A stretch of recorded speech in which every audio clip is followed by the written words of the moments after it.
Oi, nepastebėjau. Ir šiandieną mes kalbinsime žmonės, taip? Tikiuosi du. Ir šiandieną šoksime ir lipdysime. Taigi, prisistatymui, aš esu ambasadorius Ąžuolas, šalia manęs yra kolega ambasadorius Kajus. Taigi, manau, kad galim pradėti. Pradėkime. Šiandien aš kalbinu Rugilę. Taigi, labas Rugilė, kaip laikaisi? Labas Ąžuolai, laikausi gerai, atskubėjau labai taip greitai pas jus, bet žiūriu, kad suspėjau laiku. Ir nežinau, penktadienį šiandien laukia įdomus savaitgalis. Tai tiesiog galvoju, atiduosiu tokią duoklę jum, pasikalbam ir jau pirmyn. Smagu girdėti.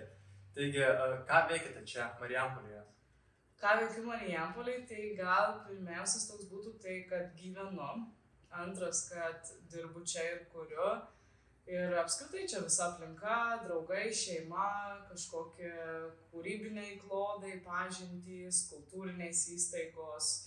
Tai visas mano gyvenimas čia.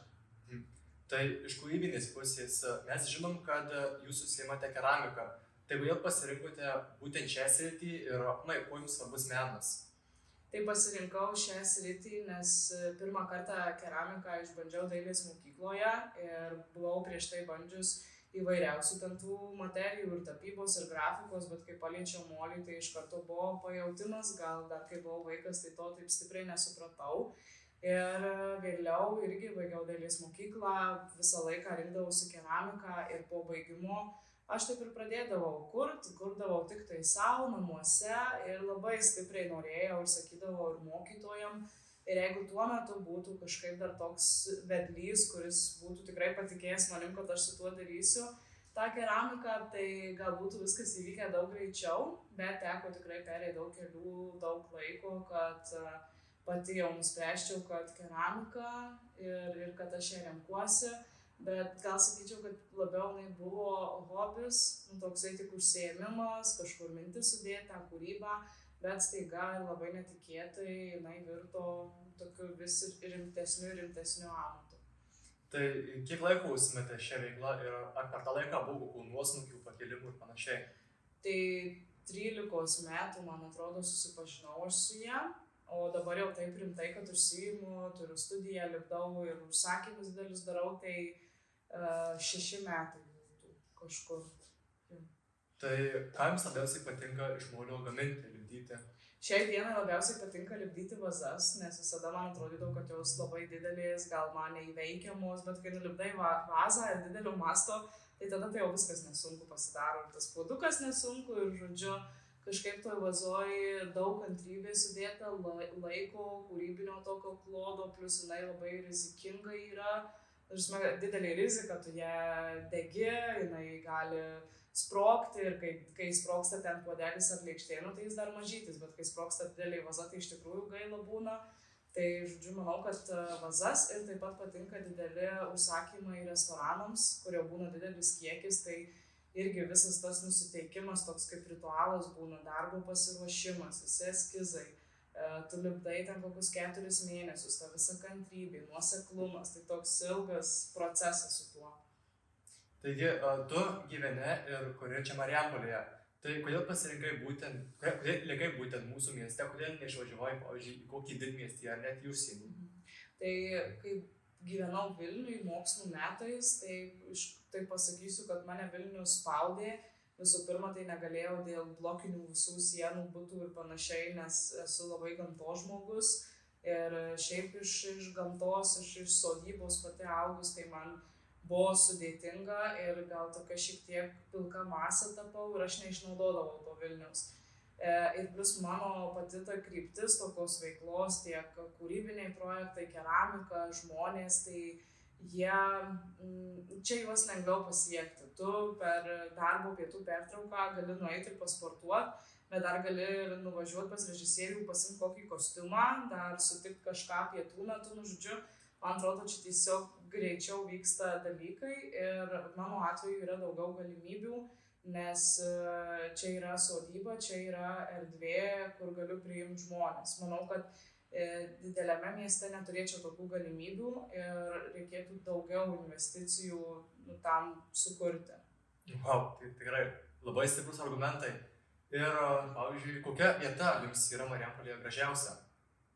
Gražiausia man labai patinka Butlerinės gatvė su galerija ir apskritai ir spalviška ir tas grindinys. Tai čia labai gražu ir visada labai gražu, kai leidžiasi saulė ir važiuojant link baltos bažnyčios, toks apšvietimas, ta balta bažnyčia. Ir apskritai tas miestas iš visų pusių visai gražėja. Ir tiek nuo parkų, tiek pačiam mieste.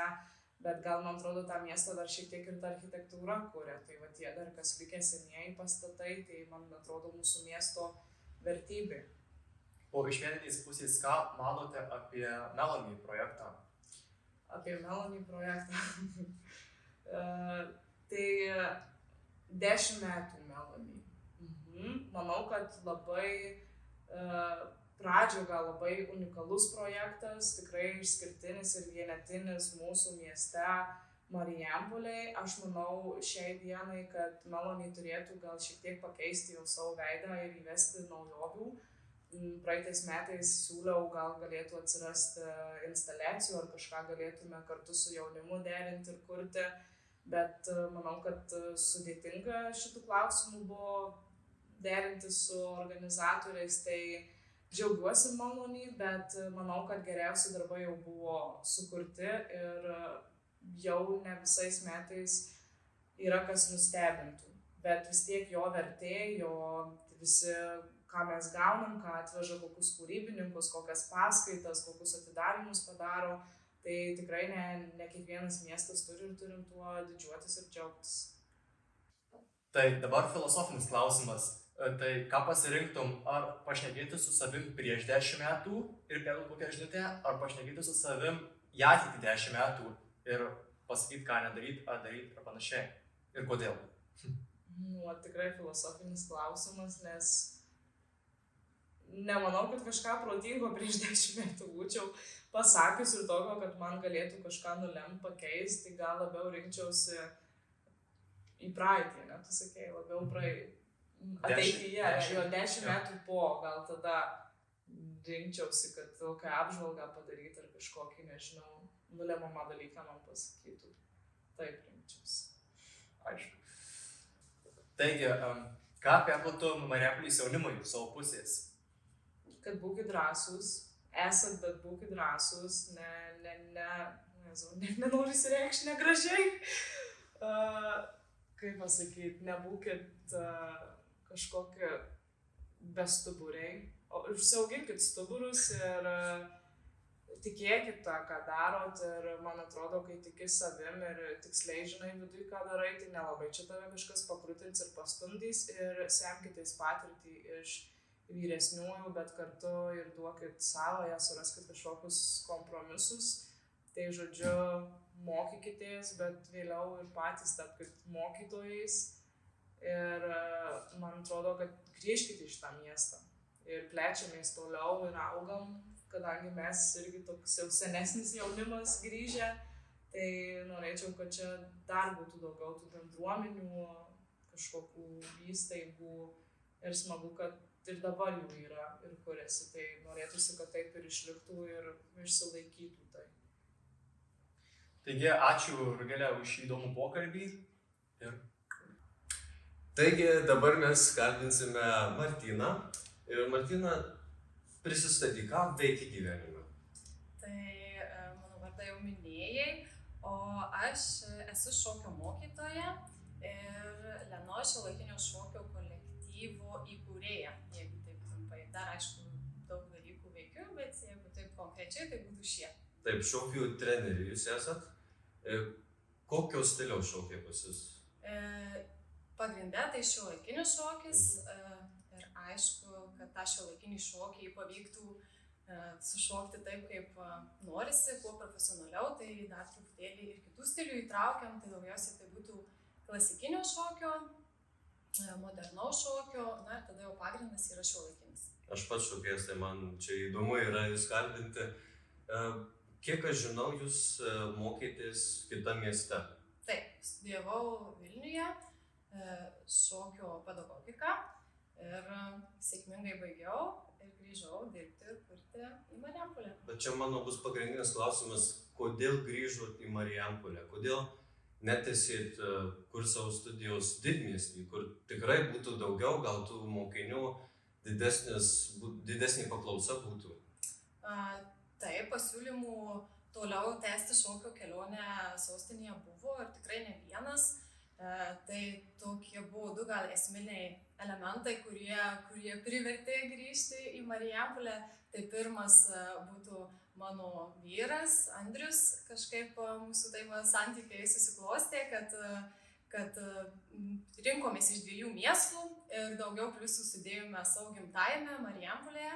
Ir tada antras, tai būtų galbūt tokia dėstytojos pasakyta frazė, jau aš tada galvojau, kad galbūt grįšiu čia kurti ir gyventi.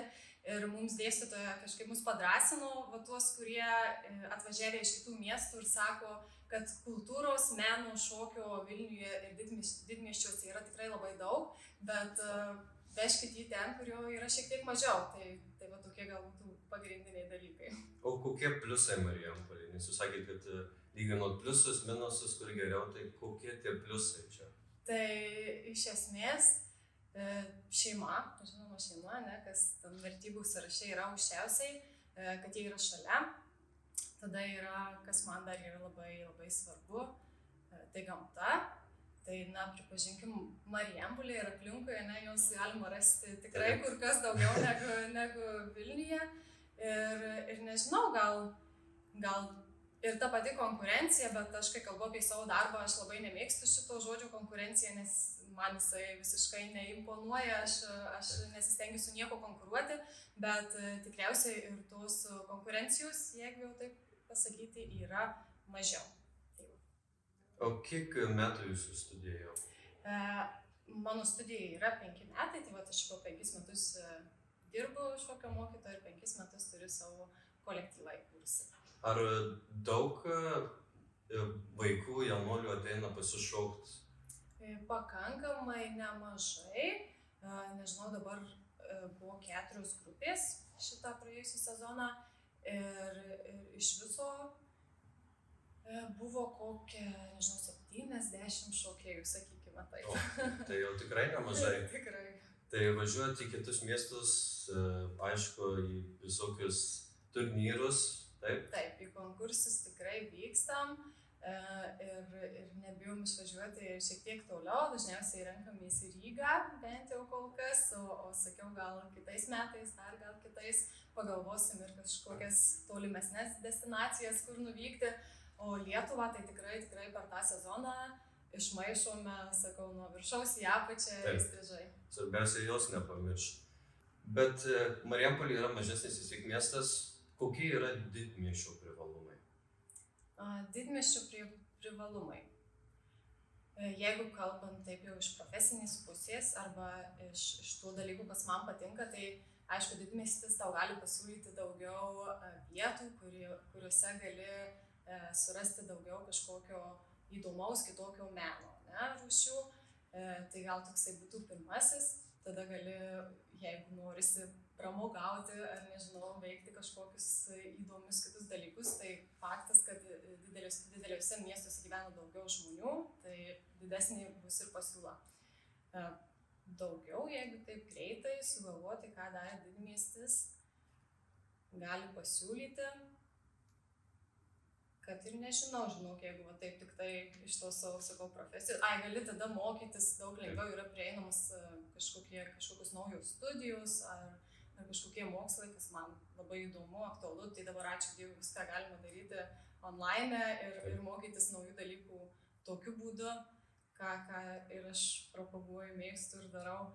Tai gal šitie aspektai. Dabar toks neįprastas klausimas. Čia jūs turėsite dabar pasirinkti. Aš jums duosiu 2 variantus ir jūs pasirinkit.